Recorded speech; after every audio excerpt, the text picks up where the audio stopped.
शांति 18 फरवरी 2022। बाबा के महावाक्य।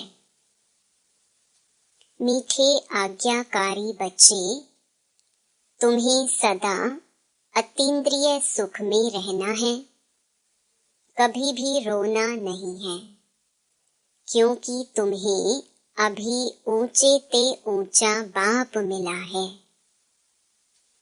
प्रश्न। अतीन्द्रिय सुख तुम गोप गोपियों का गाया हुआ है, देवताओं का नहीं। क्यों? उत्तर। क्योंकि तुम अभी ईश्वर की संतान बने हो। तुम मनुष्य को देवता बनाने वाले हो। जब देवता बन जाएंगे तब फिर उतरना शुरू करेंगे। डिग्री कम होती जाएगी, इसलिए उनके सुख का गायन नहीं है। यह तो तुम बच्चों के सुख का गायन करते हैं। गीत।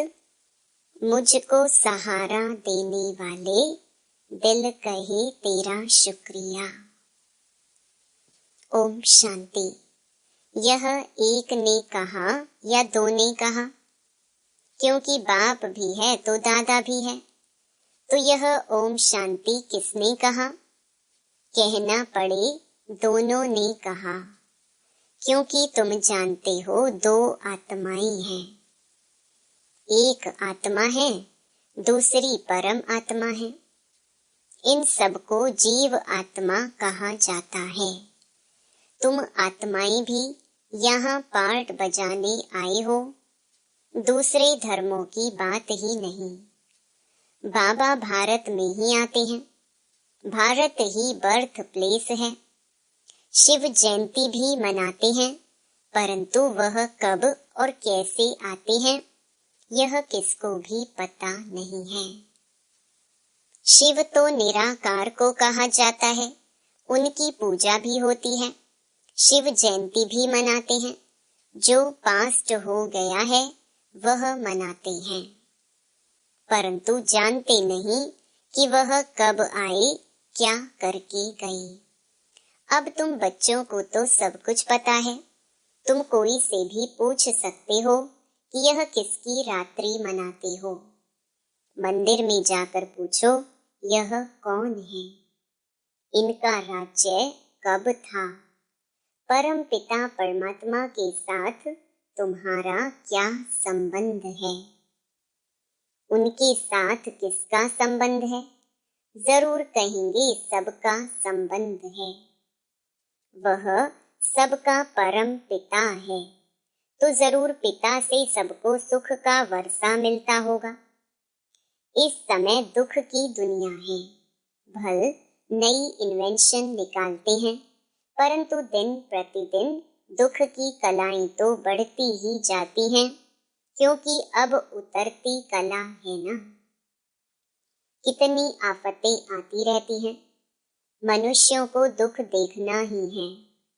जब अति दुख होता है तो त्राही त्राही करने लगते हैं, तब ही बाप आते हैं। इस समय सब मनुष्य मात्र पतित हैं, इसीलिए इनको विशियस वर्ल्ड कहते हैं।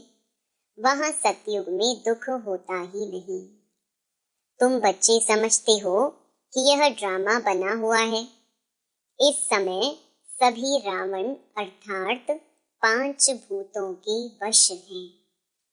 यही दुश्मन है, दुख की भी कलाएं होती है ना।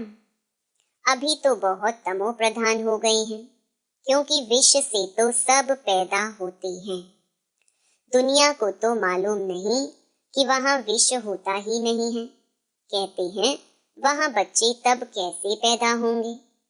बोलो, तुम पहले बाप को जानो, उनसे वर्षा लो, बाकी वहाँ की जो रस्म रिवाज होगी वह चलेगी। तुम क्यों यह संशय उठाते हो? कोई ने प्रश्न पूछा कि शिव बाबा जब यहाँ हैं तो फिर वहाँ मूल वतन में आत्माएं होंगी। जरूर, यहाँ वृद्धि होती रहती है तो आत्मा ही है ना। परंतु पहली पहली मूल बात है बाप और वर्षे को याद करना। इन बातों से तुम्हारा क्या मतलब? तुम्हारे जब ज्ञान चक्षु खुल जाएंगे फिर कोई भी प्रश्न पूछने का रहेगा ही नहीं। बाप कहते हैं मुझे याद करो और वर्षे को याद करो।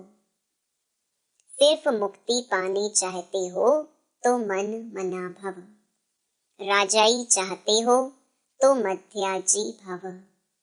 तुम बच्चे जानते हो कि हमको पढ़ाने वाला कौन है। इस चैतन्य डिब्बे में चैतन्य हीरा बैठा है। वह सत बाबा भी है, परम आत्मा ही शरीर से बोलते हैं। कोई मरता है तो उनकी आत्मा को बुलाया जाता है। उस समय यह ख्याल रहता है कि हमारे बाबा की आत्मा आई है, जैसे कि दो आत्माएं हो गई। वह आत्मा आकर वासना लेती है। यूं तो है सब ड्रामा, परंतु फिर भी भावना का भाड़ा मिल जाता है। आगे तो ब्राह्मणों में कुछ ताकत थी, आकर बातचीत करते थे, रुचि से खिलाया जाता था। यह ज्ञान तो नहीं है कि वह आत्मा है। आत्मा तो वासना लेती है, बाबा तो वासना भी नहीं लेते हैं, क्योंकि वह तो अभोक्ता है। आत्मा तो भोगती है। बाबा कहते हैं मैं अभोक्ता हूँ। आत्मा तो वासना की मुरीद होती है, मैं तो मुरीद नहीं हूँ। मेरे साथ योग लगाने से तुम्हारे विकर्म दग्ध होंगे। समझाना है, शिव जयंती मनाते हैं, शिव तो निराकार है। जैसे आत्मा की भी जयंती होती है, आत्मा शरीर में आकर प्रवेश करती है। शिव ही पतित पावन है, जिसका ही आह्वान करते हैं कि आकर इस रावण के दुखों से लिबरेट करो। इस समय 5 विकार सर्वव्यापी हैं, आधा आधा है ना। जब रावण राज्य शुरू होता है तब और धर्म आते हैं, सबको अपना अपना पार्ट बजाने आना है। मैं आता ही यहाँ हूँ। अब तुम बच्चे जानते हो, इस चैतन्य डिब्बे में कौड़ी से हीरा बनाने वाला बाप बैठा हुआ है। वही सत्य चित्त आनंद स्वरूप है, ज्ञान का सागर है। तुम अभी जानते हो, बाप याद दिलाते हैं तो याद करते हैं, फिर भूल जाते हैं, क्योंकि वह पोप आदि जो हैं, उनको तो चैतन्य शरीर है, नामी ग्रामी है। उनकी कितनी महिमा होती है। यहाँ तो ये डिब्बी में छिपा हुआ हीरा है, कोई जानते ही नहीं कि वह एक ही बार आते हैं। बच्चे तो जानते हैं कि बाबा इनमें बैठा है। यह हमारा सत बाबा सत टीचर भी है। यह पाठशाला है ना। तुम्हारे में भी कोई भूल जाते हैं, चलन से सब कुछ पता लग जाता है। कोई बच्चे तो थोड़ी परीक्षा लेने से फां हो जाते हैं। नहीं तो बच्चों का कहना है, जो खिलाओ चाहे मारो चाहे प्यार करो। सपूत बच्चे तो आज्ञाकारी होते हैं। बाबा कहते हैं बच्चे कभी भी रोना नहीं है। तुम्हारा इतना बड़ा बाप और साजन है, उनके बनकर फिर तुम रोते हो। मैं तुम्हारा बड़ा बाप बैठा हूँ। माया नाक से पकड़ती है तो तुम रोते हो। गायन भी है, अतीन्द्रिय सुख गोप गोपियों से पूछो। परंतु माया भुला देती है। बाप पर कुर्बान जाएं, बलिहार जाएं, वह अंदर याद रहे तो खुशी हो। तुम बच्चे अभी जानते हो, बाबा सच्चा सच्चा इंद्र है। वो पानी की वर्षा बरसाने वाला इंद्र नहीं, यह ज्ञान इंद्र है। इंद्रधनुष निकलता है, उसमें रंग तो बहुत होते हैं, परंतु मुख्य 3 होते हैं। बाबा तुमको इस समय त्रिकालदर्शी बनाते हैं। त्रिकालदर्शी अर्थात आदि मध्य अंत को जानने वाला, अर्थात स्वदर्शन चक्रधारी, तीनों कालों को जानने वाला। यह बातें तुम अपने से ही मिलाएंगे। तुम बच्चे जानते हो कि यह इंद्र सभा है, इसीलिए बाबा लिखते रहते हैं, कोई भी विकारी मूत पलिती मेरी सभा में ना हो। तुम भी ज्ञान डांस करने वाली परियां हो। ज्ञान इंद्र का परियों को फरमान है, कोई विशेष अर्थात विकारी आदमी को यहाँ नहीं लाना। तुम बच्चों के पास विशेष ही वॉइसलेस बनने के लिए आते हैं, परंतु मेरी सभा में नहीं लाना है। कायदे भी है ना। वैसे तो मैं यहाँ बहुतों से बातचीत करता हूँ। ईमानदार सपूत अच्छा बच्चा है तो लव जाता है। जैसे गांधी के लिए सबको लव है। काम तो अच्छा किया ना। इस बने बनाए ड्रामा को भी समझना है। यह हूबहू रिपीट हो रहा है, कोई का दोष नहीं है। रावण को तो सभी को भ्रष्टाचारी बनाना ही है। इन सब बातों को तुम बच्चे ही जानते हो, और क्या जाने। पतित पावन कहते हैं, कुछ भी समझते नहीं हैं। तुम तो वही हो जिन्होंने कल्प पहले भी बाबा को मदद की थी। सतयुग में यह थोड़े ही मालूम रहेगा कि हमने यह राज्य कैसे लिया। अब तुम जानते हो यह बेहद का बाप कितनी बड़ी आसामी है। बाप ही भारत को कौड़ी से हीरे जैसा बनाते हैं। स्वर्ग में एक ही आदि सनातन देवी देवता धर्म था, अब फिर से उसकी स्थापना हो रही है। सारी दुनिया में शांति स्थापन करना यह तो परम पिता परमात्मा की रिस्पॉन्सिबिलिटी है। वह बाप ही आकर सबको धन का बनाते हैं, समझाते हैं तुम निधन के क्यों बने हो। रावण राज्य कब से शुरू हुआ है तुम जानते नहीं हो। रावण का बुत बनाकर जलाते रहते हो। इस समय भक्ति मार्ग की उतरती कला है। राम राज्य तो सतयुग को कहा जाता है। तुम इस समय हो ईश्वरीय औलाद। क्योंकि कला कम होती जाती है, इस समय तुम्हारे में बड़ी रॉयल्टी चाहिए।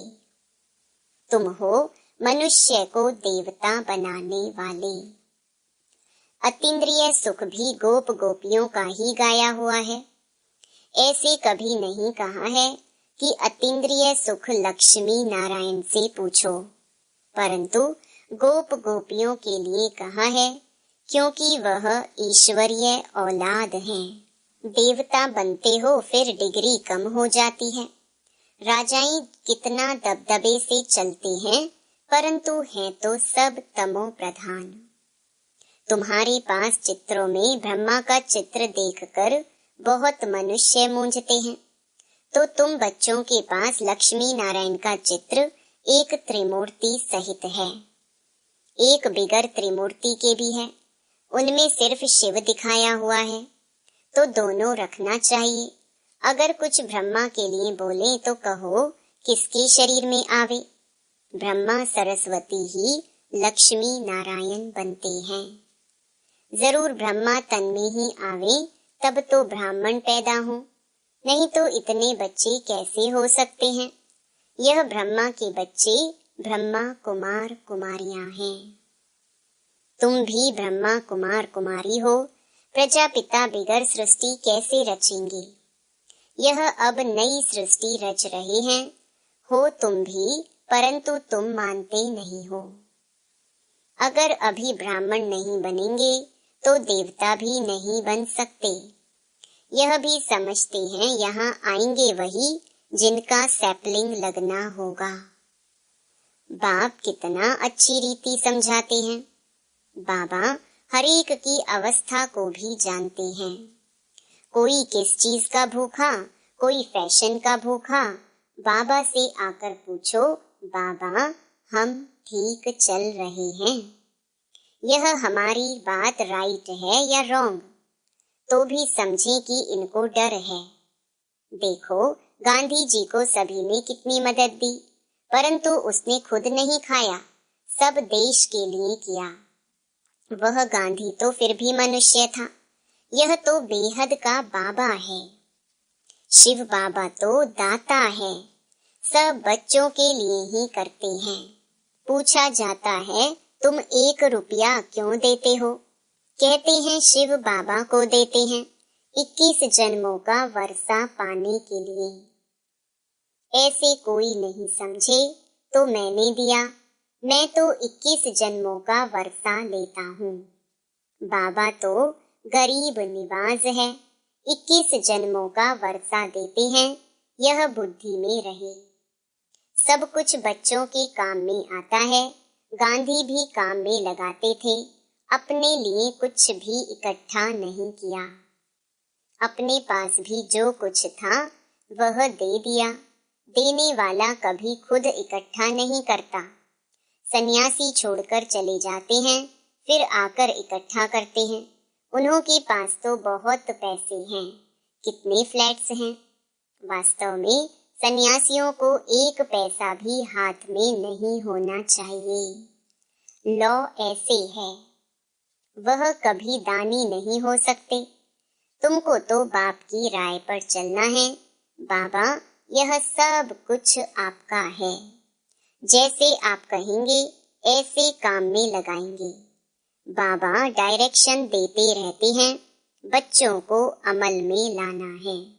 अच्छा, मीठे मीठे सिकिलधे बच्चों प्रति माता पिता बाप दादा का याद प्यार और गुड मॉर्निंग। रूहानी बाप की रूहानी बच्चों को नमस्ते। धारणा के लिए मुख्य सार। पहला, कदम कदम बाप की राय पर चलना है, पूरा पूरा बलिहार जाना है। जहां बिठाएं, जो खिलाएं, ऐसा आज्ञाकारी होकर रहना है। दूसरा, अपनी चलन बहुत रॉयल ऊंची रखनी है। हम ईश्वरीय औलाद हैं, इसीलिए बड़ी रॉयल्टी से चलना है, कभी भी रोना नहीं है। वरदान, साधारण जीवन में भावना के आधार पर श्रेष्ठ भाग्य बनाने वाले पद्मा पदम भाग्यवान भव। बाप दादा को साधारण आत्माएं ही पसंद हैं। बाप स्वयं भी साधारण तन में आते हैं। आज का करोड़पति भी साधारण है। साधारण बच्चों में भावना होती है और बाप को भावना वाले बच्चे चाहिए, देह भान वाले नहीं। ड्रामा अनुसार संगम युग पर साधारण बनना भी भाग्य की निशानी है। साधारण बच्चे ही भाग्य विधाता बाप को अपना बना लेते हैं, इसीलिए अनुभव करते हैं कि भाग्य पर मेरा अधिकार है। ऐसे अधिकारी ही पद्मा पदम भाग्यवान बन जाते हैं।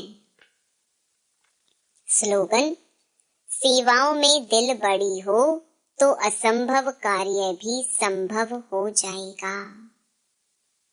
ओम शांति। मेरे मीठे मीठे भाई और बहनों, बाबा के इस अनमोल खजाना यानी ज्ञान रूपी मुरली को जन जन तक पहुंचाना हम सब की कर्तव्य नहीं बल्कि धर्म है। मैं तो अपना धर्म निभा रही हूँ, अब आपकी बारी।